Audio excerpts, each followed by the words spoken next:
सबसे तेज भगवा न्यूज 24/7। नमस्कार, मैं शिव द्विवेदी। स्वागत है आपका भगवा न्यूज में।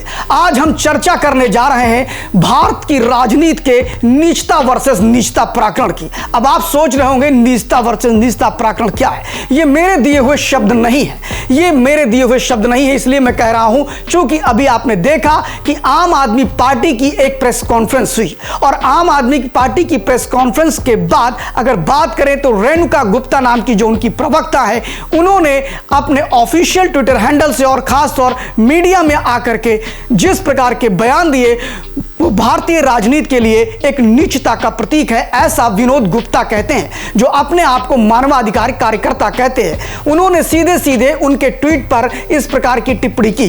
पहले पूरे प्रकरण की जानकारी आपको दे देते हैं। आपको बताएं कि कल ही एक मामला हुआ था विनेश फोगाट का। ओलंपिक में विनेश फोगाट का 100 ग्राम अधिक वजन बढ़ जाने की वजह से उन्हें फाइनल में खेलने के लिए डिस्क्वालीफाई कर दिया गया। ऐसी परिस्थिति में लेकर के भारत में सभी नेताओं के अलग अलग बयान आए, लेकिन अब तक जितने बयान आए थे वो कोई भी इतने कंट्रोवर्शियल नहीं थे, एक्सेप्ट रणदीप सुरजेवाला के बयान को छोड़कर।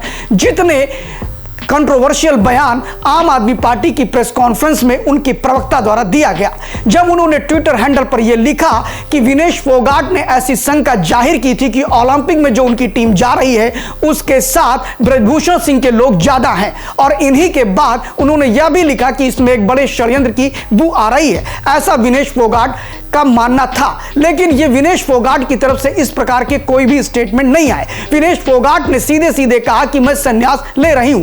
आपको बताएं कि इसके बाद तो पूरे राजनीतिक क्षेत्र में और खासतौर सोशल मीडिया पर पॉलिटिकल लोगों के नीचता की हदें पार कर दी। ऐसे ऐसे मीम्स बनकर के आ रहे हैं जो भारत की बौद्धिक क्षमता को शर्मसार कर रहे हैं। आपको बताते हैं कि जहां आम आदमी पार्टी ने वहां भी शंका जाहिर कर दी और वहां भी उन्होंने ब्रजभूषण के बहाने मोदी को घेरने का प्रयास किया, वहीं दूसरी तरफ विनोद गुप्ता नाम के एक मानवाधिकार कार्यकर्ता ने ट्विटर पर जवाब देते हुए आम आदमी पार्टी की प्रवक्ता रेणुका गुप्ता को उन्होंने कहा कि आपने तो नीचता की हदें ही पार कर दी। अगर नीचता का कोई ओलंपिक होता तो शायद आम आदमी पार्टी उसमें अव्वल आती। ये सारी बातें आप समझिए कि इसके बाद भी नहीं रुकी। आप कुल मिलाकर के आम आदमी पार्टी ब्रजभूषण के बहाने और विनेश फोगाट के बहाने मोदी पर एक तरह से हमलावर है। आपको एक जानकारी और भी अपने व्यूअर्स को देना चाहूंगा कि ये विनेश फोगाट के मुकाबले से पहले सोशल मीडिया पे बहुत से ऐसे मीम्स चल रहे थे, बहुत से ऐसी टिप्पणियां हो रही थी जिसमें लोग ये कहते हुए देखे जा रहे थे कि विनेश फोगाट अगर जीतती हैं तो ये मोदी की पराजय होगी। कुछ लोगों का तो ये भी कहना है कि अगर विनेश फोगाट इसके फाइनल में खेलती तो वो विपक्ष इंडिया गठबंधन की पोस्टर बॉय हो सकती थी।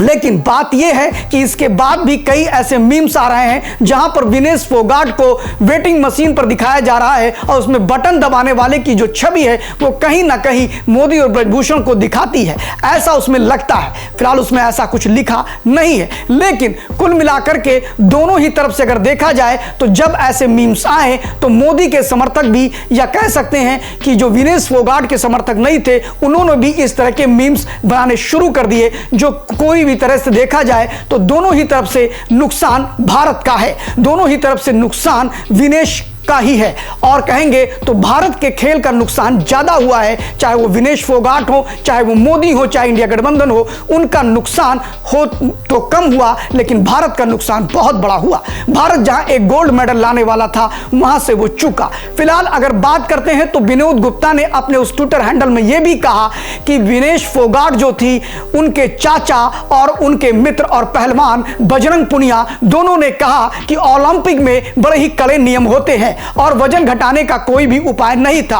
विनेश फोगाट का 100 ग्राम वजन बढ़ा, इसलिए वो वहां से बाहर हुई। उन्होंने नियमों को सम्मान दिया और उन्होंने ऐसी कोई प्रतिक्रिया नहीं दी जिस प्रकार की प्रतिक्रिया विपक्षी दल और सत्ता पक्ष के लोग एक दूसरे पर कर रहे हैं। अभी तक विनेश फोगाट ने ना तो ब्रजभूषण शरण सिंह का नाम लिया और ना ही उन्होंने ऐसी कोई बात करी जो सरकार पर उंगली उठाती हो। लेकिन जिस प्रकार का रचना और जिस प्रकार का प्रोपोगंडा आम आदमी पार्टी की तरफ से सीधे प्रेस कॉन्फ्रेंस करते हुए उनके प्रवक्ता ने दिया है, उससे मानी बात है कि राजनीति में घमासान होना तय है।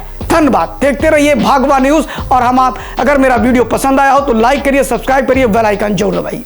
सब्सक्राइब करें आपका अपना चैनल भगवा न्यूज और हर खबर सबसे पहले पाने के लिए बेल आइकन जरूर दबाएं। और हाँ, खबरें पसंद आ जाएं तो लाइक और शेयर करना बिल्कुल ना भूलें।